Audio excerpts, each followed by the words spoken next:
Now, through the miracles of modern technology, zany worldwide banner featuring Tom, Michelle, and Jim in an on-topic, off-topic free-for-all. Welcome to the Gun Talk After Show.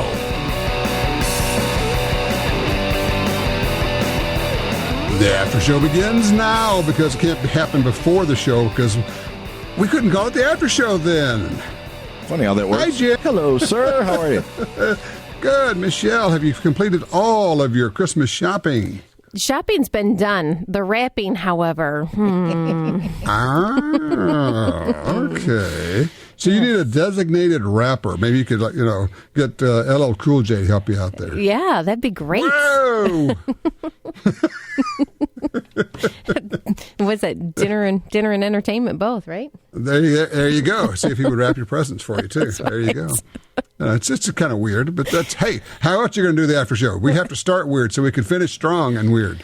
Well, we beat Jim to the punch with that one. That's true. That's true. That's right. Mr. Punster himself over there. Yeah, I'm just keeping my distance from you guys. Got the hand ready. I do. That's right. I'm ready to go. It's all warmed up. That's right. She's ready to smack him. That's right. That's the only reason that Michelle works here is just for a chance to hit Jim now and then. Sure. She said, hey, you really don't have to pay me. Just let me hit him now and then. It's good. You know, on the 1099, it's got the box that says other. Yeah, that's what just slap it. Slapogram. There you go. Don't open the door. Slapogram. Land shark. Land shark. We're dating ourselves. Enough of this frivolity. Oh, my goodness. Let's talk to Bill on 3 out of Carson Valley, Nevada. Hey, Bill. Hey, I saw a couple of posts around the web about the federal gun database and how that's supposed to be a major no-no. And, when you go and do your FBI background checks and buy a gun, they're supposed to destroy all that information. But if they're thinking about someday confiscating guns, it would seem to me that they'd be holding on to that illegally. What is your thought on that? I think you are a very clever man, Bill, because for those who don't know, the law requires the FBI to destroy the records from a NICS check, so they cannot hold on to the information. We're pretty sure that doesn't happen. So somewhere there is a database of all people who have purchased guns from licensed dealers in the country. They will deny that it exists. For those who think that there probably is no real federal database of gun owners, I have a bridge in Manhattan I would like to sell you. I think you're probably right. I think there probably are records. But not the serial number and stuff, because that's not given to them during a 4473. They'll know you bought a long gun or a pistol, but they won't know. Right, but they do have your name and info. Right. Some info on you. Mm-hmm. So what do they do with it? I don't know. I guess bottom line is for some people in the country, they absolutely trust the government to be good and to help people. And then there are those of us who know that government always ends up abusing people and being bad. And the only thing that keeps them from doing that at a greater rate or to a greater degree is us when we have to rein them in, whether we're voting them out or through other measures.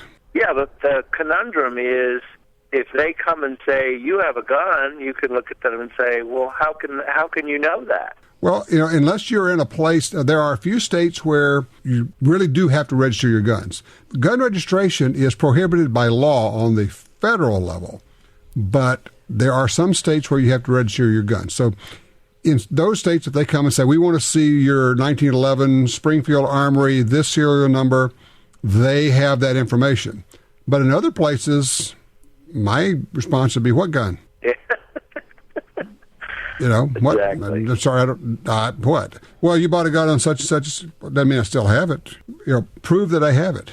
As I always say, here's the thing: if we get to that point, we're so far down the road that first of all, we have failed in our efforts to stop it, and that we have to stop it now, which means everybody getting involved, which means everybody getting involved in this. I will tell you, the 2016 election, unbelievably important because. Yes, because of who's going to be in the White House and what he or she would do, but maybe even more importantly, for the 2 or 3 new people put on the Supreme Court by that person. And that's where it's really going to make the difference. But look, Hillary Clinton's been really clear. She says, I am going to ban guns. They used to hide and pretend they weren't, even though we knew they were going to try.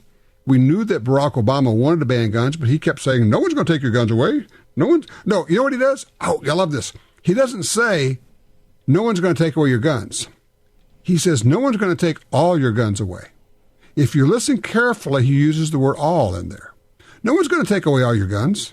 It's like a throwaway line, and the media never gets it. But what he means is, we're going to take away some of them. We just don't plan to take away all of them yet. So there you go. Bill, thank you for the call. Michelle, you have to kind of listen carefully to what's being said. I will give him this. Barack Obama is not a dumb man. He picks his words carefully, but he does tell you exactly what he plans. Agreed. You can't say it any better than that. It's reading in between the lines, listening to the silence, whatever you want to say it is. But that information's out there, and you're right. It is not a hidden agenda by any of those people standing up there. Not anymore. No. It's like, who can be the most anti-gun? Who can, on the Democrat side, who can call for more restrictions on lawful gun owners? And then you have the New York Times, New York Post, almost daily editorials calling for gun confiscation. You know, I had to, on a side note, I guess, with the debate last night, they were talking about how guns and all these killings and shootings are such an epidemic, and at the same time we have drug abuse and heroin and, you know, the amount of deaths that are caused because of heroin overuse. Maybe they should not only outlaw guns, but outlaw drugs. Oh, wait. Didn't they try that?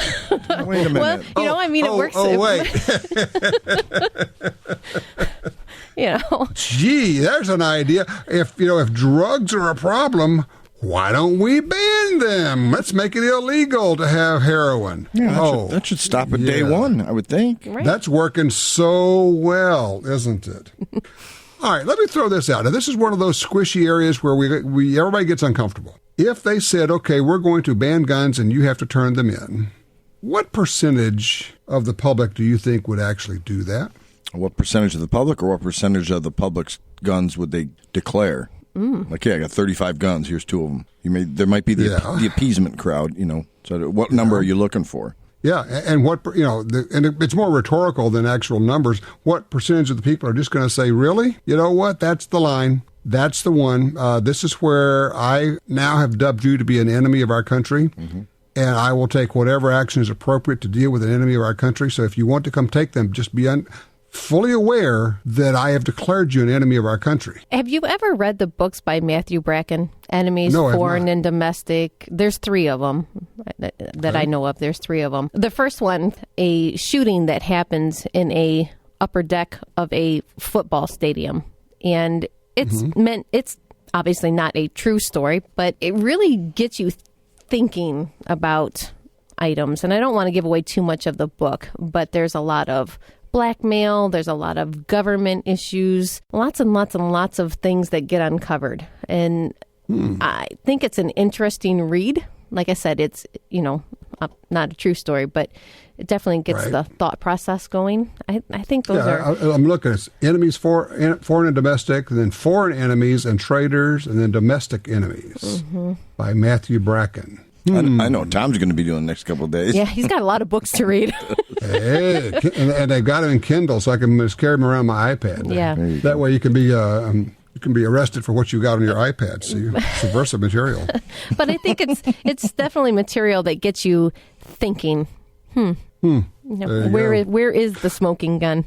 You know what? We got Jesse still hanging out there. Let's bring him in to talk about whatever, in Aztec, New Mexico. Hey, it's Jesse. How you doing? Good, Tom. How about you? I'm good. Thank you for your patience and hanging with us. Your dad and my dad knew each other years in the 50s. My dad was on the Marine Corps pistol team and won Camp Perry with the centerfire 45. And they had just met a couple times. And it's been years and years ago, but he always referred to that. He taught me how to reload. Taught me what was it was just, he was a Marine Corps pistol shooter. He knew everything there was about it. He had 2 armors. It was just, I learned so much from the man. And just wanted to call and tell you how much my dad, who just recently died, respected your dad. Well, thank you. That is very kind of you to pass that along. I appreciate that. It was in the 50s, so it's been a long time, but that was one of the highlights of his life is he bought every book your dad wrote or manual that he wrote, and I still have them today. Oh, cool. I'll be darned. That is very cool. Yeah, from twisting down the barrel on that 7mm mag so you could put about 3 shots through it and then see through the barrel. Yep. Yeah, he made that barrel so light it looked like it was about the diameter of a Bic pen. It was so small. And you're right. After about 3 shots, you couldn't hit anything with it. Anyway, I was in the Marine Corps too for years. I was in the first terror attack of Americans. I was in Beirut in '82 and '83. I wanted to get that out, and then want to change the subject and say, I just bought a Springfield RO, and I put my Carta grips on it because I don't really like wood grips. They get kind of slippery if you're sweating. But what should I do for a front sight on that? It's a Parkerized weapon, and it comes with Parkerized adjustable sights on the rear and the front, so you can't pick your front sight up real quick. Right. It takes a couple seconds. So should I go with a green, an orange, some kind of dot, or I don't want to put a red dot on it or anything. I mean, I shoot target, bullseye all the time. I'm just trying to figure out a way to pick up my front sight quicker and faster than with the factory sights out of Springfield. Well, I got to tell you, I have become a big fan of fiber optic sights of whatever color you like, and maybe only on the front. I don't know that you have to put it on the back. You can, certainly. But, boy, for a front sight, Michelle, what are you guys seeing as far as installations? What are people liking now? We do a lot with the TFO line, and they make them for all different kinds of guns. Now, I'm not sure with that range officer, that's what the RO is. I don't know what is available as far as dovetail size and all that type of a thing. So you'd have to do some investigation. But it's a very economical priced sight. And most people... that's from True Glow, right? True Glow, yep. True Glow. It's called the TFO. And I think they're right around $100 or so.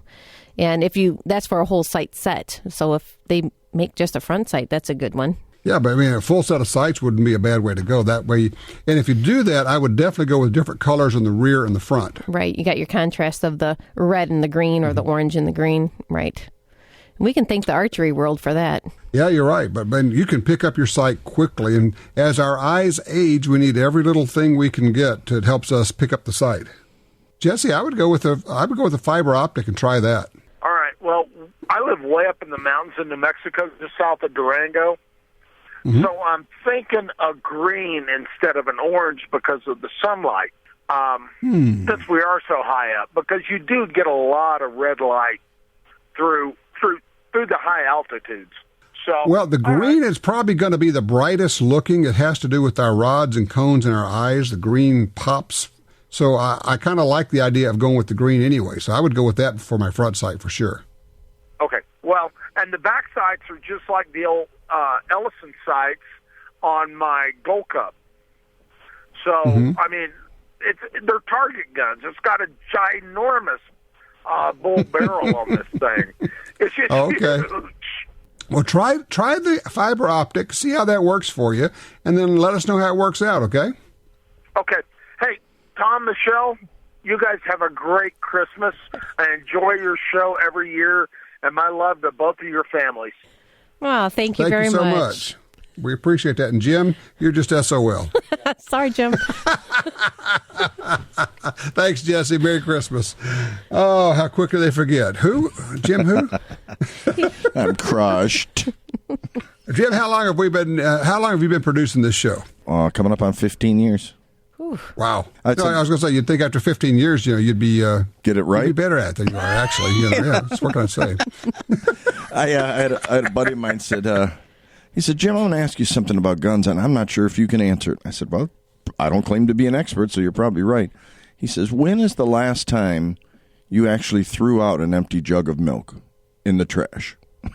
I don't know. It's been 3 or 4 years. We probably got 60 in the garage, and we use them a lot. Yeah, what are you doing with the empty jugs? Yeah, filling them with water, baby. Shooting them. Yeah. And I figured he was going to be asking me a hardware question, a ballistic question. Right. So when's the last time you actually threw out an empty milk jug? I don't know. Instant gratification. Oh, God. I love reaction targets. Reaction targets are so cool. And the other thing that's fun is line a bunch of them up on a board and do some bullet testing, shoot into it with your handgun bullets and see how many penetrate. And a lot of times you'll be able to actually catch the bullet in one of the jugs, and you can pour the water out and get the bullet out and see how it expanded. That's a lot of fun. Wow. I've never done that. Gun geek stuff, man. You got to line up like 6 of them. Usually you can get 3 or 4 with one shot lined up. So now you got to build your like sawhorses and a board. Behind one another. Yeah, behind one another. Yeah, you're talking about through each other, right? Gotcha. Yes, you have to shoot lengthwise through several of them, yes. Yes, okay. Now I'm with you. Yeah. You can catch, it's a penetration test. Okay. I'm going to try that. It works cool, yeah. And besides, it makes like big splashes, and you use up more jugs more quickly that way. That's okay. So you're gonna be very healthy with drinking all this milk. Yeah, evidently. Great bones. Great bones. Yeah. No, but it's funny. People ask me, what bullet should I use? And I say, anything that penetrates well and expands, frankly, for self-defense. Will it expand on my gun? I don't know. Go shoot it and find out. Water jugs are great. Line them all up, shoot through them, see what happens. Pull a bullet out. Frankly, we'll just go out and buy, like at 89 cents for a jug of water, we just go out and buy a case of them, or a bunch of them, and take them out to the range and shoot them. Oh, there you go. It's kind of crazy. You probably do the same thing hunting, too, don't you? Yeah, but he probably also can park a car in his garage, too, I bet. He's one of those guys. No, the Suburban will not fit in the garage, no matter what I do. And I would have a bigger car if I could find one, so I can barely get everything in there as it is. You need a designated range vehicle. That's pretty much my everyday driver. It's beat up and ugly, and it actually, I don't know if I ever told you, it used to be in the protective detail for the governor, as best we can figure it. Because when I bought it used. It had you could still see the holes in the tail lights and the turn signals where they had the strobe lights. They pulled those out. It had all kind of weird extra wiring in it, and the windows were super tinted. It was a black Suburban with a super tinting for his protective detail. It was kind of fun. Cool. Mm-hmm. I thought about putting flashing, red and blue lights in it. I thought, I probably wouldn't. I thought you were just going to mount a 50 cal on the roof, make it a real range vehicle. Get one of those Dillon miniguns. That would be the way to go. It's great as long as you only want to go backwards. You can back into your parking place that way. Yeah. Make sure you have it in park. Well, fortunately, you've got a backup camera, so you just do that and see where you're going. A little bit more, honey. Give me one more burst. Okay. Okay, great. Perfect. That's good. That'll work. Let's take a break, and then I want to talk a little bit about some cool guns that I've heard about and actually got to shoot. I got to shoot some of the long-range guns, too. So we'll talk about that. All right? Be right back.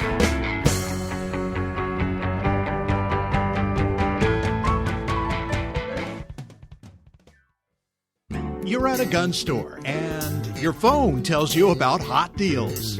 Want to know about special offers? No problem when you have GunDealio, the free app for your smartphone. GunDealio delivers the latest deals on guns, ammo, and extras direct to your phone. Don't overpay for your shooting gear. Get GunDealio. It's free at the App Store and Google Play. Trigger the deals with GunDealio. GunDealio.com.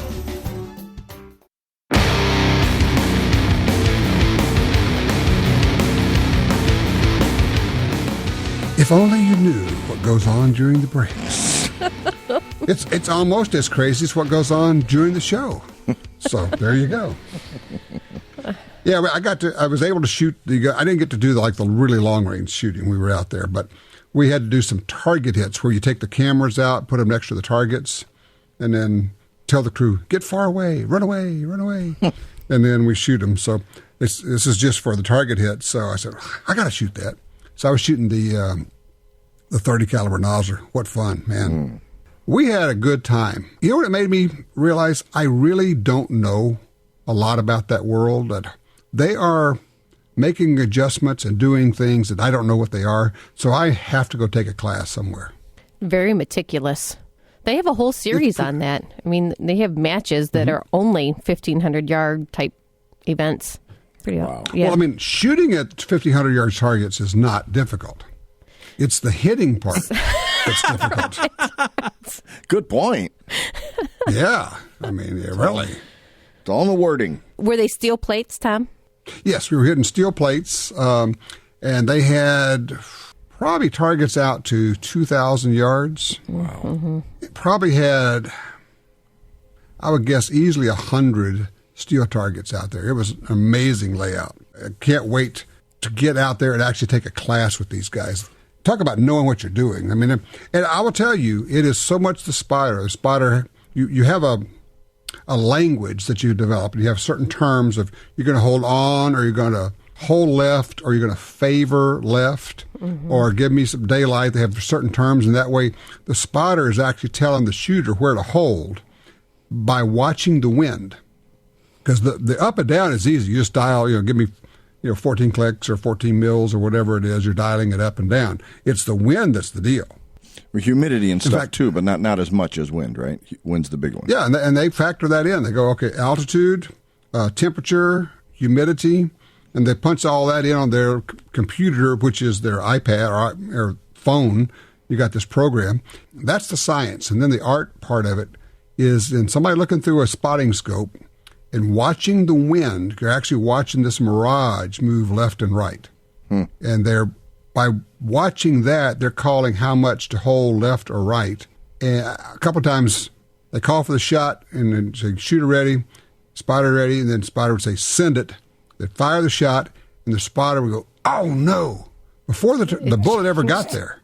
Because the wind conditions changed, and he knew it was going to be a miss before the bullet got there. Wow. But that's people who really know what they're doing. They've shot a lot at long range. What's the farthest thing you ever hit intentionally? Earth. Okay. Go to line 3 now. I mean, have you ever set up a 1,500, 1,800-yard shot and made it? No, I have not. Probably the longest shot, everything being relative, was with a 45 ACP. Really? And I was hitting targets at 300 yards. Wow. Yeah. How much you aiming over? And, somewhere on the hillside up there. Just see that star? It was one of those deals where we could see the bullets hit. We were way out in the desert, and you could walk them in. And there was a big hill in the back, and you could find a place on this mountain back there to aim at and say, all right, see that tree? Yeah, all right, aim on the left side of the tree. Drop them in. Okay. Yeah, we figured out we could have like 3 or 4 bullets in the air at one time, which is always fun. Talk about having time on your hands. We had extra time and extra ammo, so what are you going to do, right? Lob them in. Lob them in. Here we go. We're just dropping them in there. On a rifle, I was hitting targets at 600 yards when I was out there last week, which is a pretty good poke for most people. I mean, for guys who shoot long range, that's not a big deal, but it was fun to do that. That distance you were shooting with the 45, 300 yards, and a rifle, two totally different weapons, same exact shot. Based on the velocity and the weight of the 45, you're going to be holding way high, right? Versus a rifle. Oh, heavens, yes. Okay. It's a rainbow. I mean, that thing is coming down at a pretty... the 9mm parabola. So, no, I mean, it's coming down. Probably if you misjudged it by 10 feet, you would miss it just because it's coming down at such an angle.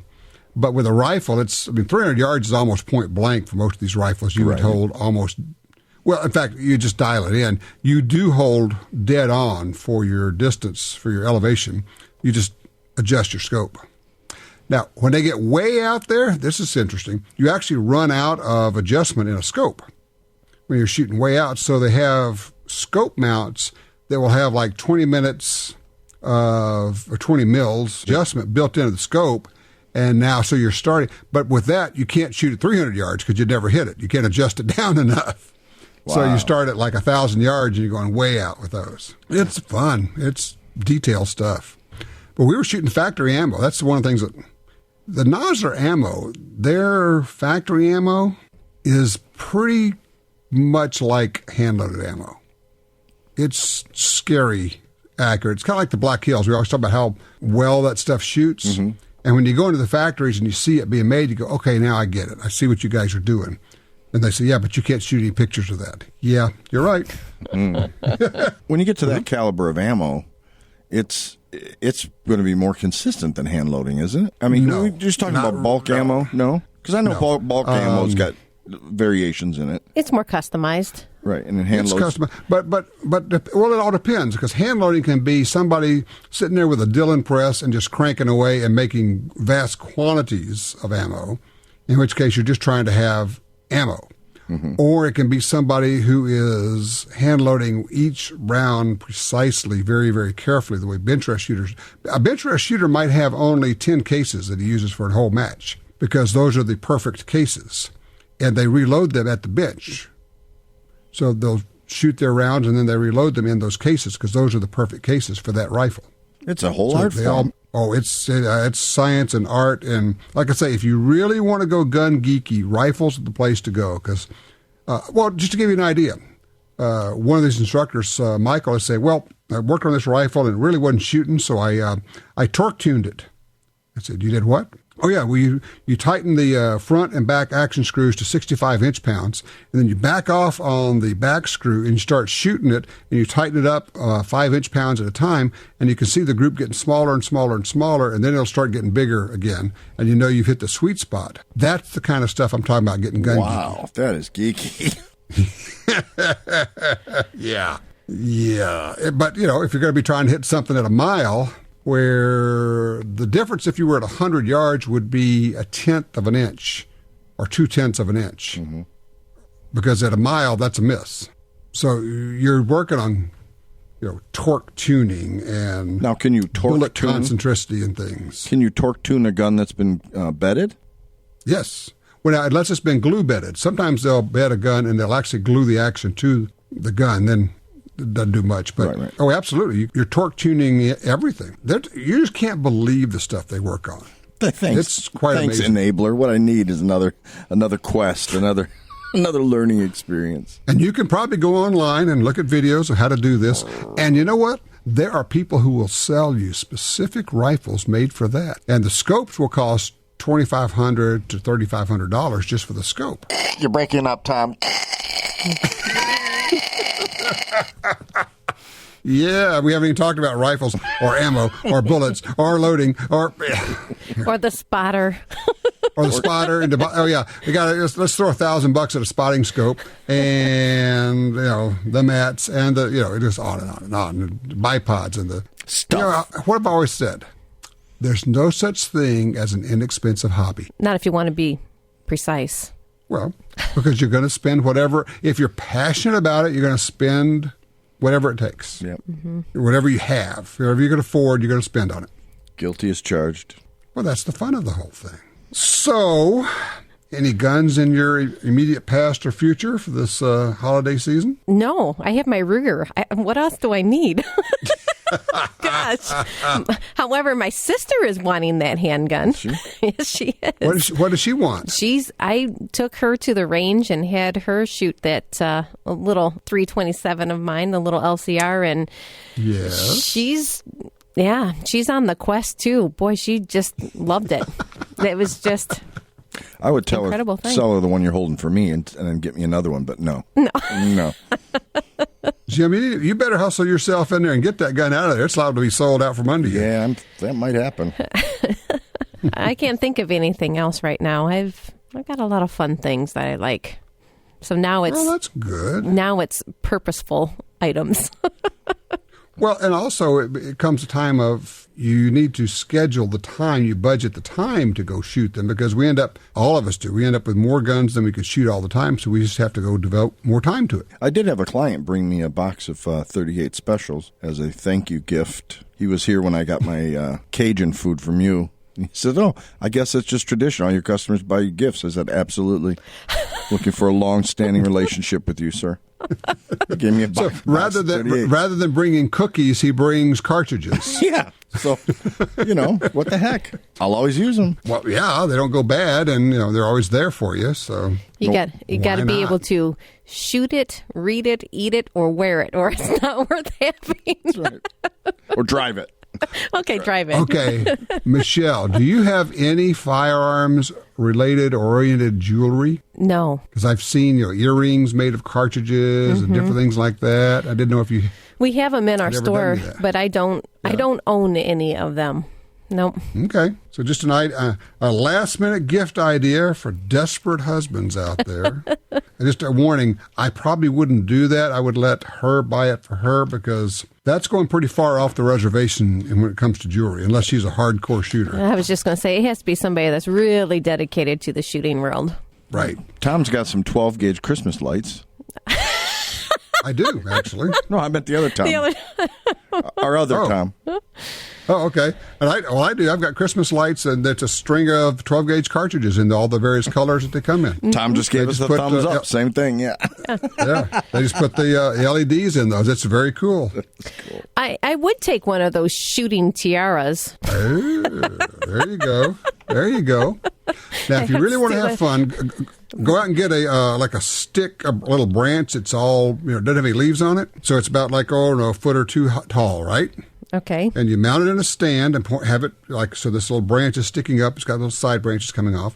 And take one of your empty cartridges and hang it from the tree. Yeah, right? I know where you're going. Okay.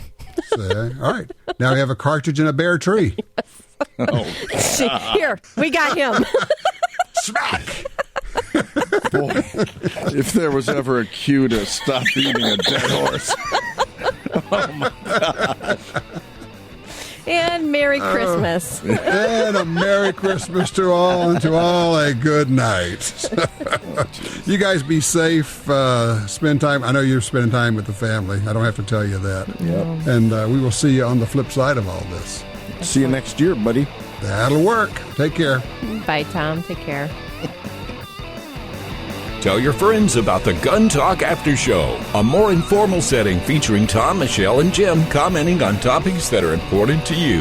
Available on iTunes and other podcatchers, and the Gun Dealio smartphone app for iPhone and Android.